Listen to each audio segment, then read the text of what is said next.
Kontroversi pernyataan Amin Rais kembali memanas setelah video yang menyinggung Presiden Prabowo dan Sekretaris Kabinet Teddy Indrawijaya memicu reaksi keras dari pemerintah.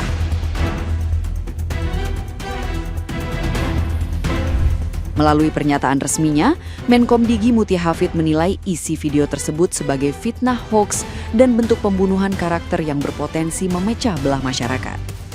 Video yang sempat diunggah di channel YouTube pribadi Amin Rais itu kemudian hilang, namun polemiknya sudah terlanjur meluas dan menjadi perhatian publik.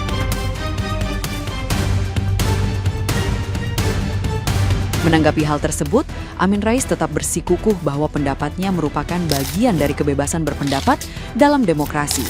Ia bahkan menyatakan siap menghadapi proses hukum jika kasus ini dibawa ke pengadilan dengan keyakinan bahwa pembuktian harus dilakukan secara terbuka. Ya, jadi saya begini.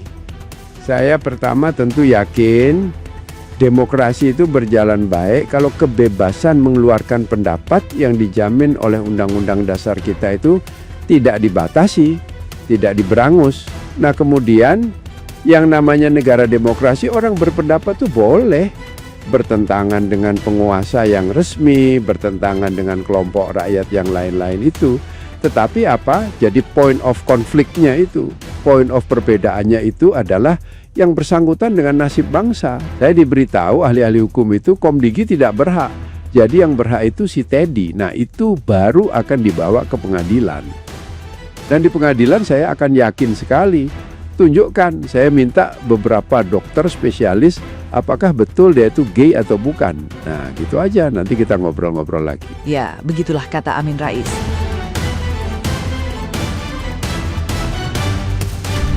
Pemerintah sendiri menegaskan akan mengambil langkah sesuai undang-undang, termasuk potensi pelanggaran UU ITE bagi pihak yang menyebarkan konten tersebut. Situasi ini membuat polemik semakin tajam karena melibatkan isu hukum, politik, dan etika publik sekaligus.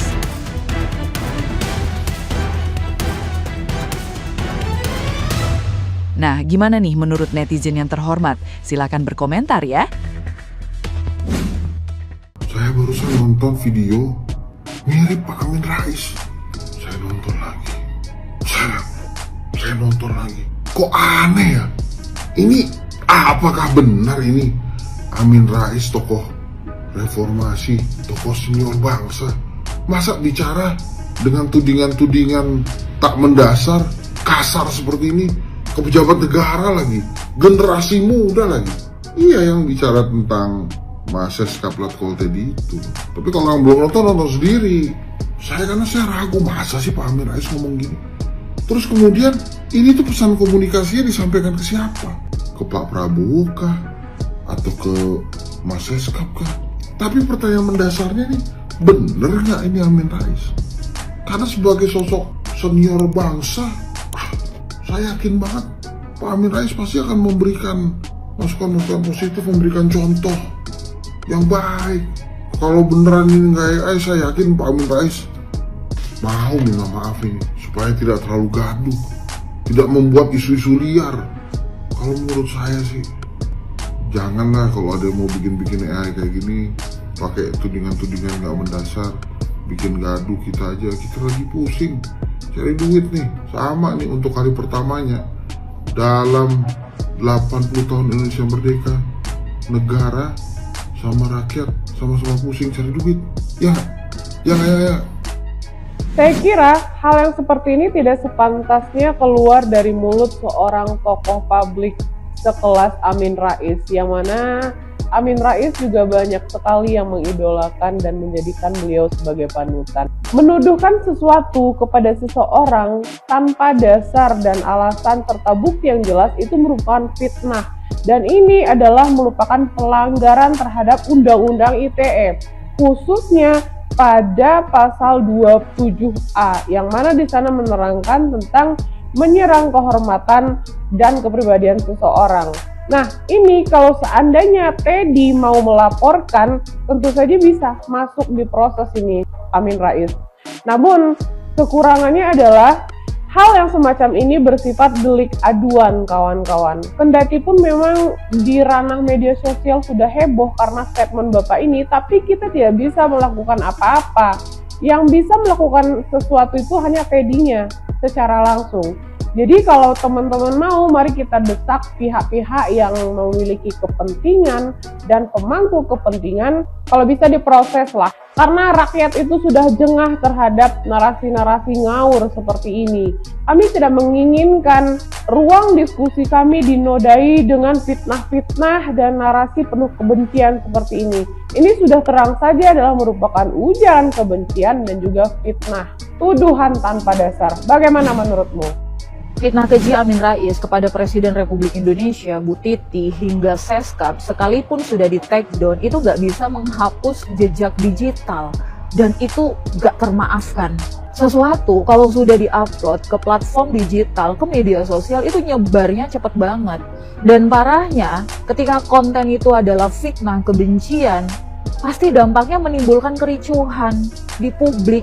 Dan parahnya lagi, konten fitnah kebencian itu diproduksi oleh seorang tokoh senior, tokoh reformasi yang seharusnya di usianya yang sudah uzur, lebih baik dia memperhatikan, memberikan nasihat atau bahasa-bahasa yang bisa meneduhkan ruang publik kita. Tapi rasa-rasanya memang yang namanya kebiasaan, karakter itu susah banget dihapus. Dan yang paling membuat miris, penyampaian fitnah dan kebencian itu disampaikan di hadapan Al-Quran.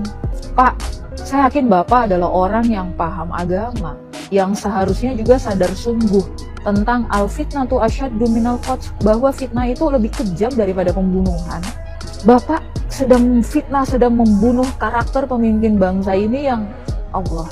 Dan pertanyaannya juga gini ya, siapa yang memberikan masukan dan info hoax ini kepada Pak Amin Rais? Kalian juga jahat banget.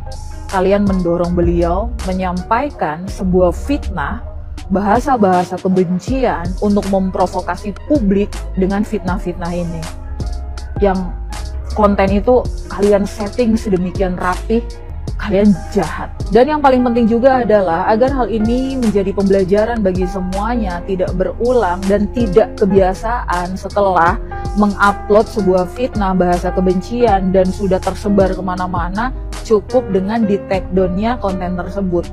Maka Pak Amin Rais harus minta maaf secara terbuka ke publik, khususnya kepada Presiden Republik Indonesia, kepada Bu Titi dan juga Seskap. Karena jelas-jelas Pak, apa yang Anda lakukan, apa yang Anda sampaikan, itu fitnah keji banget.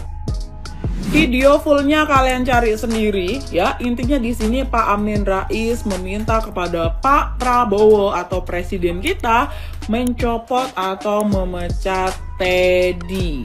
Karena menurut Pak Amin Rais, Teddy entu gay alias punya kelainan orientasi esek-esek gitu. Nah ya, jujur menurut gue janggal ya, jujur janggal pokoknya. Gue tuh bingung di sini tuh yang dipermasalahkan sama Bapak Amin Rais ini tuh apa? Kalau karena gaynya, kenapa Pak Amin Rais bilang ya, Pak Prabowo kasih aja jabatan yang cukup mentereng gitu buat Teddy, buat kompensasi, asal Teddy ini nggak ngegelendotin Pak Prabowo mulu gitu. Nah, maksud gua kalau memang yang dipermasalahkan tuh gaynya, ya udah, ngapa kita harus mikirin kompensasi? Biar aja, pecat-pecat aja. Kelanjutannya Teddy mau jadi konten kreator mukbang kayak ya, jadi jualan jus, nyaingin Niagara Fruit kayak ya, terserah itu urusan Teddy-nya gitu. Kalau memang yang dipermasalahkan gaynya ya, gitu loh. Terus Pak Amin Rais tuh ada juga bilang, Bu Titi pernah nyanyi liriknya tuh, kau tinggalkan aku demi laki-laki bernama Teddy. Lah, berarti maksudnya apa nih Pak Amin Rais? Berarti kan lagu untuk Pak Prabowo gitu kan ya? Berarti maksudnya ini gimana? Di mata Pak Amin Rais ini yang gay ini Teddy doang atau Pak Prabowo juga atau gimana? Jadi jujur janggal guys, gue bingung. Ini masalahnya nih sebenarnya apa dan maunya gimana gitu, karena kayak nggak fokus aja gitu, terlalu bertele-tele ya. Apa sih Pak Amin Raisnya ini cemburu gitu Teddy dekatan mulu sama Pak Prabowo apa gimana sih sebenarnya? Jadi sekarang yang gay ini siapa? Gua apa kalian semua? Masalahnya kan gay kan laki-laki gitu. Gay bukannya kita semua ini laki-laki lah. Kok kita? Jadi gua gay. Hah? Teddy gay, Prabowo harus memecatnya. Dan itu disampaikan oleh Amin Rais dalam videonya di kanal YouTube-nya. Siapa Amin Rais? Mungkin Gen Z sekarang dan Gen Alpha sekarang nggak tahu siapa Amin Rais ini. Tapi kami para milenial angkatan 90 sangat tahu siapa beliau. Beliau adalah salah satu tokoh pionir reformasi yang menurutku itu dari dulu memang beliau itu nggak ada urat takutnya, udah putus mungkin, atau mungkin udah dibuang ya. Karena nggak bisa dipungkiri di setiap zaman selalu ada Amin Raisnya. Bayangkan di tengah dulu takutnya orang dengan Soeharto, karena takut di Petrus, diculik. Namun dia berhasil menggelorakan semangat perlawanan dan mengkritisi Soeharto. Dia salah satu orang yang berani mengkritisi Soeharto bersama dengan Gus Dur dan Megawati. Dan ini sangat menarik, isu Teddy gay ini dilontarkan oleh Amin Rais di tengah kondisi dinamika kebangsaan saat ini. Apa yang menariknya sebenarnya? Pertama, menariknya itu adalah dilontarkan oleh salah satu tokoh reformasi. Yang kedua, yang dibahas itu bukan berkaitan dengan faktor-faktor rasionalitas atau hal-hal yang bersifat rasionalitas. Namun yang dibahas itu berkaitan dengan preferensi seks pribadi. Aku sebenarnya nggak urus mau Teddy itu gay atau normal atau gimana. Biarlah itu menjadi preferensinya masing-masing ya kan, masing-masing sendiri. Biarlah itu menjadi kebingungannya antara enaknya laki-laki atau enaknya perempuan. Namun ini menarik kenapa? Kalau kita tinjau dari perspektif jabatannya sebagai seorang Seskap dan juga sebagai dasar dia itu adalah seorang militer Kopassus. Kenapa? Isu ini ku tengok bergulir sudah lama sebenarnya. Buktinya apa? Lihat aja komenan di video-video Amin Rais. Banyak orang mengatakan berani kali mbah ini, walaupun dia sengkuni, tapi dia berhasil mengeluarkan sumbatan-sumbatan pikiran. Itu isi komen-komenannya. Dan ku tengok mayoritas banyak mendukung. Ini sebenarnya menunjukkan bergesernya isu pribadi ini menjadi isu banyak masyarakat. Dan ini sangat berbahaya bagi elektoral dan elektabilitas Prabowo nanti di 2029. Apalagi Prabowo mau main di 2029 kan, untuk 2 periode kedua, untuk menjaga keberlangsungan kebijakannya. Dan ini harus menjadi wanti-wanti Prabowo jika betul-betul mau serius main. Karena tak bisa dipungkiri, isu emosional ini lebih gampang diterima masyarakat dibanding isu-isu rasional. Semoga Prabowo mengilhami apa yang disampaikan oleh Amin Rais.